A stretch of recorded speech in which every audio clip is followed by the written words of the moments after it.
ஏன்னா என்னை சுற்றி இருக்கிற எல்லாருமே அப்பா அம்மா எல்லாவற்றோட கம்ஃபர்டபுளா, என் மாமாக்களுடைய குடும்பம், எங்க அத்தைங்க குடும்பம் எல்லாமே நல்லா இருக்கும் போது ஏன் நமக்கு மட்டும்?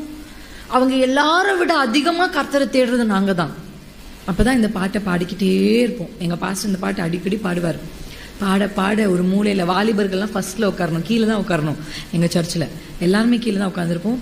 அந்த மூலையில ஃப்ரண்ட் ரோல ஒரு ஓரத்தில் நான் உட்காந்துருப்பேன். அப்படியே கூணி குறுகி அழுவேன்.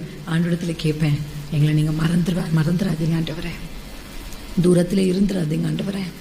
திக்கற்ற பிள்ளைகளுக்கு நீங்க தான் தகப்பன் என்று வேதம் சொல்லுதே. என்ன செய்யறதுனே தெரியல, வாழ்க்கையின் முக்கியமான கட்டத்துல இப்படி நடந்துருச்சே அப்படின்னு எல்லாம் கலங்கின நேரத்துல கர்த்தர் என் பக்கத்துல வந்து என் கையை பிடிச்சிட்டார். ஹல்லேலூயா. அவர் நடத்த ஆரம்பிச்சார் பாருங்க, ஆச்சரியம். எங்க அப்பா இருந்தா கூட அப்படி எங்களை நடத்திருக்க மாட்டார். எங்க அப்பா ஒருவேளை இருந்திருந்தா கூட இன்னைக்கு நான் இப்படி ஊழியக்காரியா மாறி இருப்பேனான்னு தெரியாது.